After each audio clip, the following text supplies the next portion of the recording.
आज का हमारा टॉपिक है पास्ट परफेक्ट टेंस। पिछले वीडियो लेक्चर में मैंने आपको पास्ट कंटिन्यूअस के बारे में बताया था और आज का हमारा टॉपिक है past perfect tense. Past perfect tense होता क्या है, इसका यूज़ हम कब करते हैं ये भी मैं आपको बताने वाला हूँ, और इसको हम कैसे पहचानते हैं ये भी मैं आपको बताने वाला हूँ, और इससे रिलेटेड सेंटेंसेस को हम कैसे बनाते हैं ये भी मैं इस वीडियो में आपको बताने वाला हूँ। तो सबसे पहले हम देख लेते हैं कि पास्ट परफेक्ट टेंस होता क्या है। आपको पता है परफेक्ट का मतलब होता है परिपूर्ण, जो पूरी तरीके से जो काम कंप्लीट हो गया हो उसी को हम परफेक्ट में लेके जाते हैं। इस तरीके के सेंटेंसेस को हम कैसे बनाते हैं ये भी हम इस वीडियो में देखने वाले हैं। तो यहाँ पर हम पहले पहचान इसकी क्लियर करते हैं कि पास्ट परफेक्ट होता क्या है, हमें इसकी ज़रूरत कब पड़ती है। तो आपको सिर्फ इतना ध्यान देना है कि पास्ट परफेक्ट की आवश्यकता हमें तब होती है जब हम बीते हुए समय में भी बीते हुए समय की बात करें। जैसे फॉर एग्जांपल कि अगर हम अपने फ्रेंड से कल की बात करें, यानी कि मान लीजिए कि हम कॉलेज से आए कल और आज हम उससे बात कर रहे हैं, तो अगर मैं बात करूं कि कल हम कॉलेज गए थे, हमने वहां पे कुछ लोगों को देखा था, तो कल की बात हो रही है और कल में भी हमने कुछ लोगों को देखा था, यानी कल वाले बात में भी हम पास्ट की बात कर रहे थे।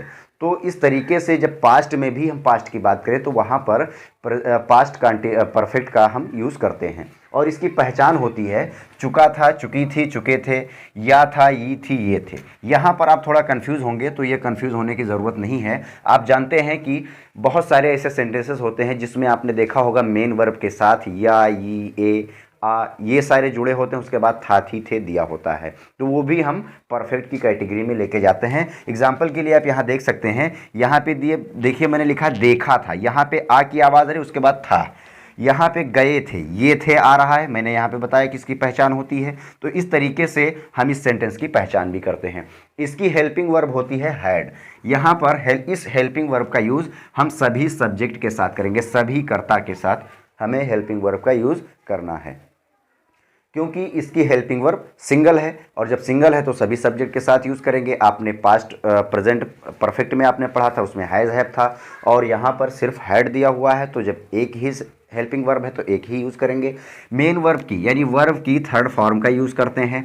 पिछले वीडियो लेक्चर में मैंने पास्ट इंडेफिनिट में कुछ वर्ब्स की फॉर्म दिए थे, उसी में से फर्स्ट, सेकंड एंड थर्ड मैंने दिया था, तो उसी में से मैं आपको बताने वाला हूं कि इसी तरीके से हम कैसे उसकी यूज़ करते हैं। यहाँ पर रूल्स में देखेंगे subject plus had plus verb की थर्ड फॉर्म प्लस ऑब्जेक्ट। यहाँ पर हमें ध्यान देना है, सब्जेक्ट के बाद हम हेल्पिंग वर्ब का यूज़ करते हैं, तो हमने हैड लिखा है क्योंकि हम इस टेंस का रूल्स बना रहे हैं, तो इसका रूल्स बनाने के लिए हमें क्या करना है, हैड का यूज़ करना है। वर्ब की थर्ड फॉर्म टेंस के रूल्स में ही कह रहा है, तो यहाँ पर भी हम वर्ब की थर्ड फॉर्म का यूज़ कर रहे हैं, उसके बाद हमारा ऑब्जेक्ट आ जाता है। निगेटिव का अगर हमें बनाना है तो subject plus had plus not plus verb की थर्ड फॉर्म प्लस ऑब्जेक्ट। अगर हम इंट्रोगेटिव की बात करें तो हमें पता है कि इंट्रोगेटिव में क्या होता है, इंट्रोगेटिव में हम हेल्पिंग वर्ब को पहले लेके चले जाते हैं सब्जेक्ट से, तो सब्जेक्ट से पहले अगर हम हेल्पिंग वर्ब को लाएंगे तो हेल्पिंग वर्ब पहले हो जाएगा, उसके बाद सब्जेक्ट हो जाएगा। तो had plus subject plus verb की थर्ड फॉर्म प्लस ऑब्जेक्ट और प्लस क्वेश्चन मार्क। यहाँ पे सेकंड वाले में हमने आपको बताया था क्वेश्चन वर्ड हम पहले यूज़ करते हैं, उसके बाद हम हैव का यूज़ करते हैं, उसके बाद सब्जेक्ट वर्ब की third form plus object. Interrogative and negative भी मैंने आपको बताया था कि हम इंट्रोगेटिव एंड निगेटिव में सब्जेक्ट के बाद नॉट का यूज़ करते हैं, क्योंकि नॉट अपनी जगह पर रहता है और हमें सब्जेक्ट को और हेल्पिंग वर्ब को ही चेंज करना होता है। तो यहाँ पर हम नॉट को वर्ब के पहले और सब्जेक्ट के बाद का यूज़ कर रहे हैं। सेकेंड वाला हमारा इंट्रोगेटिव एंड निगेटिव है, question word plus had plus subject plus not plus verb की थर्ड फॉर्म प्लस ऑब्जेक्ट। ये स्ट्रक्चर आपका क्लियर होना चाहिए, ये स्ट्रक्चर आपका क्लियर होना चाहिए। इतना चीज़ें अगर आपका क्लियर है तो आपका आसानी से सेंटेंस बनेगा। और अब देखते हैं कि हम इसके एग्जांपल्स को कैसे बनाते हैं। सबसे पहले इसका रूल्स आपका पहले हमने बताया था, इंपॉर्टेंट क्या होता है सेंटेंस में, उसकी पहचान क्लियर हो और उसका सेंटेंस क्लियर हो कौन सा है, उसके बाद पार्ट ऑफ सेंटेंस क्लियर हो, उसके बाद टाइप ऑफ सेंटेंस भी क्लियर हो कि क्या है, टाइप ऑफ सेंटेंस कौन सी कैटेगरी में है, अफर्मेटिव है, निगेटिव है या इंट्रोगेटिव है। तो अब आते हैं हम एग्जाम्पल की तरफ। तो आइए हम इसके कुछ एग्जाम्पल देखते हैं। जैसे वह बाजार जा चुका था, ये हमारा पहला एग्जाम्पल है। ये अफर्मेटिव सेंटेंस है, आपको पता है अफर्मेटिव का रूल हम ये वाला यूज़ करेंगे। सब्जेक्ट के लिए हम क्या करेंगे, सब्जेक्ट हमने लिखा वह, के लिए हम क्या लिखेंगे, ही के साथ उसके बाद हेल्पिंग वर्ब इसका क्या होगा, हैड होगा, तो हम यहाँ पर हैड यूज़ करेंगे। यहाँ पर कोई कन्फ्यूज़न आपको नहीं होना चाहिए, क्योंकि ही हो, सी, इट, कोई नाम, एक वचन, बहुवचन, कैसा भी सब्जेक्ट हो, हमें सबके साथ हैड का यूज़ करना है। तो यहाँ पर ही हैड हमने लिखा, उसके बाद हमने मेन वर्ब लिखा, मेन वर्ब की थर्ड फॉर्म का यहाँ पर गो माने जाना होता है, गो का थर्ड फॉर्म हमारा क्या हो जाता है, गॉन। तो यहाँ पर लिखेंगे ही हैड गॉन और टू लगा करके मार्केट लिखेंगे, तो हमारा बन जाएगा he had gone to market. Second वाला देखते हैं, उसने तुम्हें देखा था। उसने तुम्हें देखा था, यहाँ पे देखना आ था आ गया, हमने बताया ना आ था, ई थी और ए थे, यहाँ पे आ या की बजाय आ भी शामिल है। तो यहाँ पर हमें देखना है कि उसने तुम्हें देखा था, तो ये कौन सा है, पास्ट परफेक्ट टेंस है, इसकी हेल्पिंग वर्ब क्या होती है, ये भी अफर्मेटिव है, तो यहाँ पर अफर्मेटिव का रोल अपनाएंगे। उसने के लिए हम क्या लिखेंगे, ही लिखेंगे, ही के साथ हम फिर हैड का यूज़ कर रहे हैं। ही हैड देखना का सी होता है, सी का सेकेंड फॉर्म सीन होता है, थर्ड फॉर्म सीन होता है।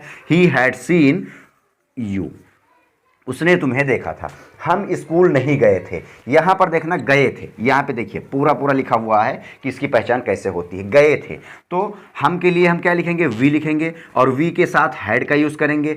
हमने हैड का यूज़ किया, उसके बाद देखेंगे इसमें नहीं दिया है, तो नहीं के लिए नॉट का यूज़ करते हैं और ये निगेटिव सेंटेंस कहलाता है, तो यहाँ पर हम नॉट का यूज़ करेंगे। तो we had not gone to, main verb की थर्ड फॉर्म का ही यूज़ करेंगे, क्योंकि इसमें कोई भी ऐसा रूल नहीं दिया गया है कि किस सेंटेंस में हमें थर्ड फॉर्म का यूज़ करना है। आपने प्रेजेंट इंडेफिनिट में और पास्ट इंडेफिनिट में पढ़ा होगा कि वहाँ पर हम मेन वर्ब की सेकेंड फॉर्म, और प्रेजेंट इंडेफिनिट में आपने पढ़ा कि मेन वर्ब में हम यस या ईएस एक वचन सब्जेक्ट के साथ जोड़ते हैं, लेकिन यहाँ पर कोई ऐसा रूल नहीं दिया गया है, हमें सबके साथ थर्ड फॉर्म का ही यूज़ करना है। तो we had not gone to school, हमारा ये सेंटेंस बन गया। अब देखते हैं, बच्चों ने किताब नहीं पढ़ा था। यहाँ पे देखिए आ था आ गया, मेन वर्ब के साथ आ की आवाज़ और उसके बाद था आ गया, ये भी परफेक्ट की पहचान है। बच्चों ने किताब नहीं पढ़ा था, बच्चे की अंग्रेजी क्या होती है, द चिल्ड्रेन होता है, हमने लिखा द चिल्ड्रेन। और उसके बाद चिल्ड्रेन बहुवचन है वो या एक वचन हो, हमें हेल्पिंग वर्ब हैड का यूज़ करना है, तो चिल्ड्रेन हैड।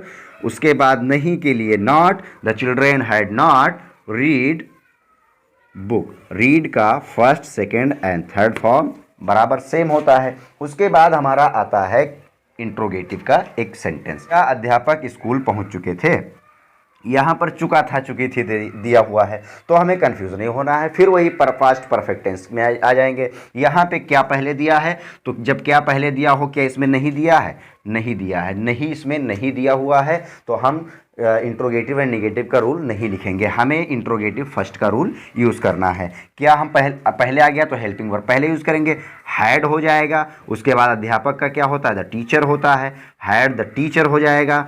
उसके बाद लिखेंगे हैड द टीचर, उसके बाद रीच पहुंचना का होता है, रीच, और इसी में ईडी जुड़ जाएगा, रीच्ड हो जाएगा। Had the teacher reached to school, इस तरीके से हम इस सेंटेंस को बनाएंगे। अगला हमारा है अध्यापक स्कूल कब पहुंचे थे। यहाँ पर देखना पहुंचे थे, ये थे आ गया, मेन वर्ब में ए की आवाज़ आ रही है, तो यहाँ पर हमें क्या करना है, सबसे पहले पहचान को क्लियर करने के बाद हम देखेंगे ये कौन सा इंट्रोगेटिव सेकंड है। कब बीच में आ गया, क्वेश्चन वर्ड बीच में आ जाए तो क्या करते हैं, सेकंड वाला यूज़ करते हैं। क्वेश्चन वर्ड पहले लिखेंगे, हमने लिखा कब की अंग्रेजी व्हेन, हमने लिखा कब की अंग्रेजी व्हेन, और उसके बाद हम क्या करेंगे, कब की अंग्रेजी हमने व्हेन लिखा, उसके बाद हम हेल्पिंग वर्ब का यूज़ करेंगे, हैड द टीचर हो जाएगा, when had the teacher, when had the teacher reached to school, when had the teacher reach to school. इस तरीके से हम सेकेंड वाला बनाते हैं। इसी में हम अगला एग्जांपल देखते हैं कि इसका इंट्रोगेटिव एंड नेगेटिव कैसे बनेगा। तुम स्कूल क्यों नहीं गए थे, यहाँ पर देखना इंट्रोगेटिव भी दिया गया है, यानी क्वेश्चन भी पूछा गया है, नहीं भी दिया गया, इंट्रोगेटिव एंड नेगेटिव है। और देखना क्वेश्चन वर्ड बीच में दिया है तो इंट्रोगेटिव सेकेंड वाला यूज़ करेंगे। यहाँ पर हमने लिखा क्वेश्चन वर्ड, तो क्वेश्चन वर्ड हमने क्यों की अंग्रेजी लिखा व्हाई, और उसके बाद हेल्पिंग वर्ब हैड, उसके बाद सब्जेक्ट हमने लिखा यू, और उसके बाद लिखा not, why had you not gone to school, gone to school, why had you not gone to school. इस तरीके से हमारा ये सेंटेंस बनेगा। अगला सेंटेंस देखते हैं, इंट्रोगेटिव एंड नेगेटिव का ये भी है। इसमें देखिए नहीं दिया हुआ है, क्या दिया है, क्या पहले दिया है, तो हम पहला वाला यानी इंट्रोगेटिव फर्स्ट वाला यूज़ करेंगे। तो हम सबसे पहले हैड का यूज़ करते हैं और उसके बाद में पिताजी का लिखेंगे the father, had the father. उसके बाद और नहीं के लिए नॉट का यूज़ करेंगे, had the father not gone to office. इस तरीके से पास्ट परफेक्ट टेंस का आपने पहचान क्लियर किया। उसके बाद उसकी हेल्पिंग वर्ब, उसके बाद मेन वर्ब की कौन सी फॉर्म का यूज़ करते हैं उसका स्ट्रक्चर हमने दिया, उसके कुछ एग्जांपल्स दिए हैं और ऐसे आपको समझ में आ गया होगा कि पास्ट परफेक्ट टेंस को हम कैसे बनाते हैं।